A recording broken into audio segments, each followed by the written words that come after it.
bangsa-bangsa akan kuberikan kepadamu.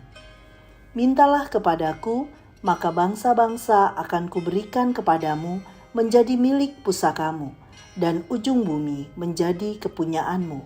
Mazmur 2 ayat 8. Sahabat Iktus, apa yang menjadi kerinduan tertinggi Tuhan? Hati Tuhan ada di segala suku bangsa. Ia merindukan agar segala suku bangsa datang menyembah Yesus sebagai Tuhan dan Raja. Bandingkan Wahyu 7 ayat 9. Karya keselamatan telah selesai dikerjakan di dalam Kristus melalui pengorbanannya di kayu salib. Namun kabar keselamatan harus terus digaungkan kepada segala suku bangsa di seluruh dunia. Mazmur 2 adalah pernyataan mesianis mengenai raja yang diurapi. Dimulai dari pemberontakan bangsa-bangsa melawan Allah, ayat 1-3, yang hanya membuat Allah menertawakan mereka, ayat 4. Bagaimana mungkin bangsa-bangsa mengalahkan kekuasaan Allah? Tindakan kasih Allah bagi bangsa-bangsa yang telah memberontak itu dinyatakan melalui kedatangan Yesus Kristus, Sang Mesias, ayat 5 dan ayat 6. Mazmur ini memotivasi kita untuk terlibat dalam misi Allah untuk keselamatan bangsa-bangsa.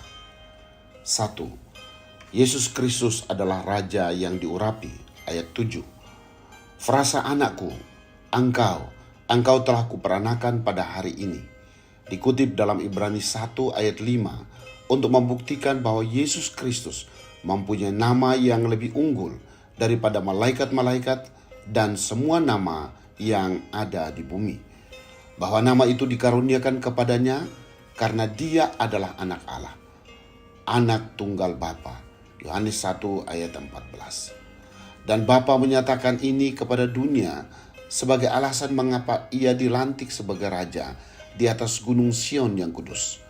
Tidak ada nama lain di bawah kolong langit ini yang olehnya kita dan juga segala bangsa dapat diselamatkan hanya melalui Yesus Kristus. Bandingkan Kisah Para Rasul 4 ayat 12. 2.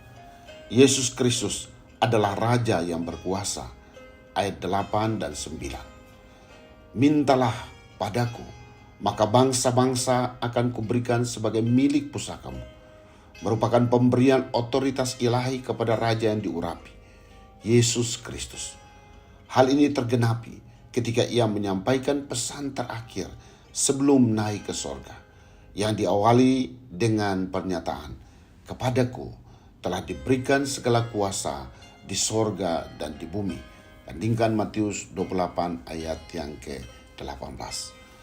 Ini berarti otoritas atau kuasa atas bangsa-bangsa telah diberikan kepada setiap orang yang bersedia mengemban amanat agungnya untuk menjadikan segala bangsa murid Kristus. 3. Yesus Kristus adalah Raja yang patut diresponi oleh bangsa-bangsa. Ayat 10-12. Ayat 10 dan 11 merupakan dorongan bagi bangsa-bangsa untuk meresponi keselamatan yang telah tersedia di dalam Yesus Kristus. Bertindaklah bijaksana, terimalah pengajaran, beribadahlah kepada Tuhan, dan ciumlah kakinya dengan gemetar.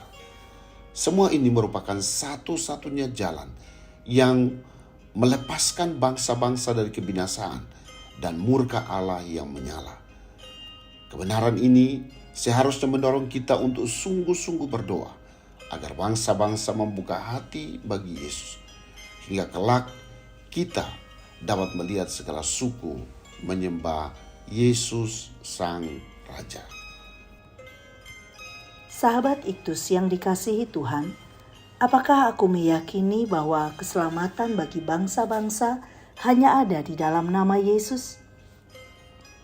Sudahkah aku mempercayai bahwa ada otoritas Kristus yang menyertaiku saat pemberitaan Injil kepada segala bangsa?